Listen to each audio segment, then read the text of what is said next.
ازيكم يا جماعة عاملين ايه؟ هنكمل كلامنا عن توقعات العام الجديد 2020.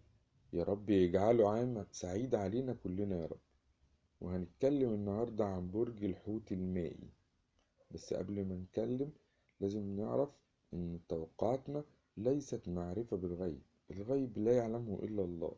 احنا مجرد راصدين بس لحركة الكواكب والنجوم، وبنشوف تأثيرها ايه على كل برج في الصحة والمال والعمل والعاطفة.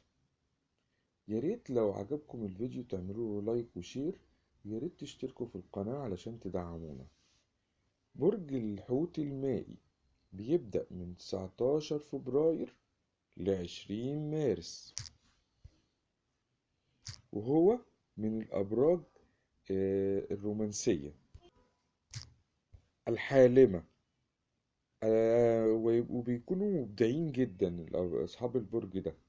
بس مشكلتهم إن هم من كتر ما هم حساسين ساعات ما بيقدروش ينزلوا على أرض الواقع.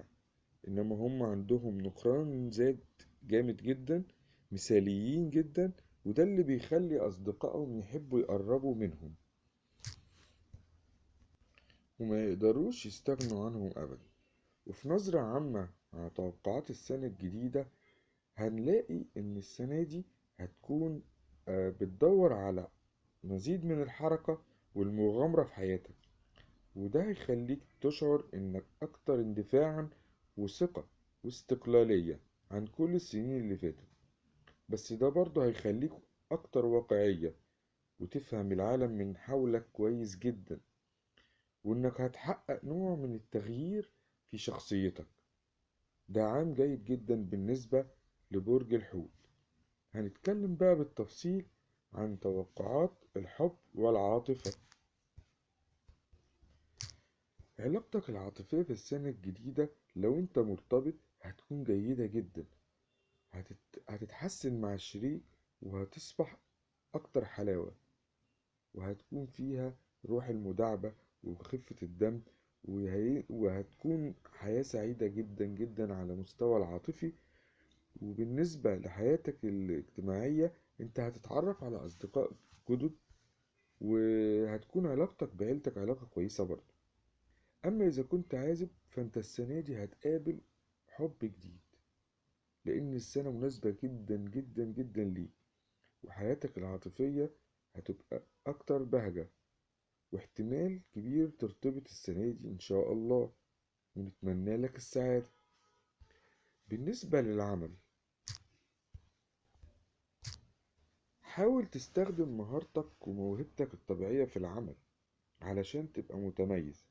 ولو وظيفتك اللي انت فيها مش بتسمح لك بكده، حاول تدور على وظيفة تانية تسمح لك انك تستخدم فيها مهارتك ومواهبك، لان ده هيحقق لك متعة كبيرة جدا، وهيحقق لك تقدم كبير جدا في العمل، وهيقلل من الضغط العصبي عليك. نيجي بقى للتوقعات المالية. خد بالك من الناحية المالية، انت مش داخلك فلوس كافية ليك السنة دي، فحاول تستغل كل قرش داخلك وتستخدمه استخدام أمثل، وبلاش تصرف في الحاجات التافهة علشان الفلوس تكفيك وتقدر تكمل بيها السنة وانت مبسوط. بلاش الحاجات التافهة، ها، انا قلت اهو.